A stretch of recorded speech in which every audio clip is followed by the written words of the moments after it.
ಈ ದಿನ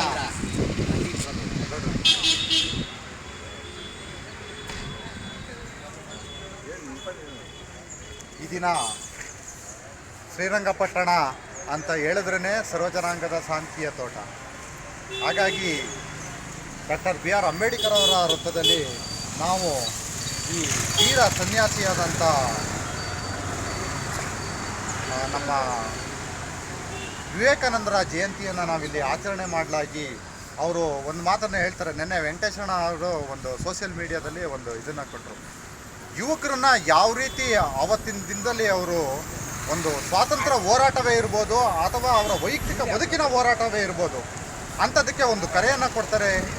ಹೇಳಿ, ಎದ್ದೇಳಿ, ಎಚ್ಚರಗೊಳ್ಳಿ, ಗುರಿ ಮುಟ್ಟುವ ತನಕ ನಿಲ್ಲದಿರಿ ಅನ್ನೋ ಒಂದು ಅಮೃತ ವಾಣಿಯಿಂದ ಇಡೀ ಭಾರತ ದೇಶದಲ್ಲಿ ಒಂದು ಯುವಕರಲ್ಲಿ ಒಂದು ಮಿಂಚಿನ ಸಂಚಲನವನ್ನು ಉಂಟು ಮಾಡ್ತಾರೆ ನಮ್ಮ ಸ್ವಾಮಿ ವಿವೇಕಾನಂದರು. ಹಾಗಾಗಿ ಈ ಒಂದು ಕಾರ್ಯಕ್ರಮದಲ್ಲಿ ಮೊದಲನೇದಾಗಿ ನಾನು ತುಂಬ ಈ ಕಾರ್ಯಕ್ರಮದಲ್ಲಿ ಖುಷಿಯಾದಂಥ ವಿಚಾರ ಏನು ಅಂತ ಹೇಳಿದ್ರೆ, ನಮ್ಮ ಗಂಜಮ್ನ ಅಬೇದು ಬೇಚರ್ನ ಫಾದರ್ ಆದಂಥ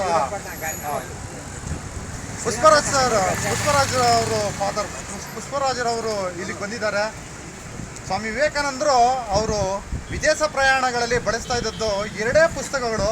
ಅದು ಯಾವುದು ಅಂತ ಹೇಳಿದ್ರೆ, ಒಂದು ಭಗವದ್ಗೀತೆ, ಇನ್ನೊಂದು ಯೇಸು ಕ್ರೈಸ್ತರ ಪುಸ್ತಕವನ್ನು ಅವರು ಓದ್ತಾ ಹೋಗ್ತಾ ಇರ್ತಾರೆ ಅನ್ನೋದನ್ನು ನಾವು ಇತಿಹಾಸದಲ್ಲಿ ಓದಿದ್ದೀವಿ.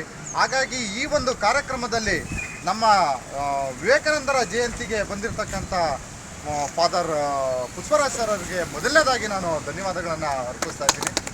ಹಾಗೆ ಈ ಕಾರ್ಯಕ್ರಮದ ರೂವಾರಿಗಳೇ ಆದಂಥ ಪ್ರಜ್ಞಾವಂತರ ವೇದಿಕೆಯ ಸಂಚಾಲಕರಾದಂಥ CS ವೆಂಕಟೇಶ್ ಸರ್ಗೂ ಕೂಡ ನಾನು ಧನ್ಯವಾದಗಳನ್ನು ಅರ್ಪಿಸ್ತಾ ಇದ್ದೀನಿ.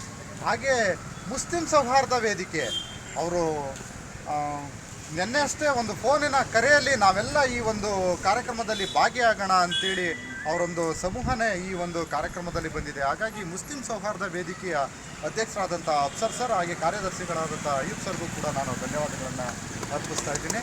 ಹಾಗೆ ನಮ್ಮ ಈ ಕಾರ್ಯಕ್ರಮದ ಪ್ರಜ್ಞಾವಂತ ವೇದಿಕೆಯ ಭಾರತೀಯ ಬೌದ್ಧ ಮಹಾಸಭಾ ತಾಲೂಕು ಮಾಜಿ ಅಧ್ಯಕ್ಷರಾದಂಥ KT ರಂಗಪ್ಪ ಸರ್ಗೂ ಕೂಡ ನಾನು ಧನ್ಯವಾದಗಳನ್ನು ಅರ್ಪಿಸ್ತಾ ಇದ್ದೀನಿ. ಹಾಗೆ ಯುವ ಕವಿಗಳಾದಂಥ ದಾಸ್ ಪ್ರಕಾಶ್ ಸರ್ಗೂ ಕೂಡ ನಾನು ಧನ್ಯವಾದಗಳನ್ನು ಅರ್ಪಿಸ್ತಾ ಇದ್ದೀನಿ. ಹಾಗೆ ಸಾಮಾಜಿಕ ಹೋರಾಟಗಾರರು ಹಾಗೂ ಚಿಂತಕರು ಆದಂಥ ಪ್ರಸನ್ನಕುಮಾರ್ ಸರ್ಗೂ ಕೂಡ, ಪಾಲಳ್ಳಿ ಪ್ರಸನ್ನಕುಮಾರ್ ಸರ್ಗೂ ಕೂಡ ನಾನು ಧನ್ಯವಾದಗಳನ್ನು ಅರ್ಪಿಸ್ತಾ ಇದ್ದೀನಿ.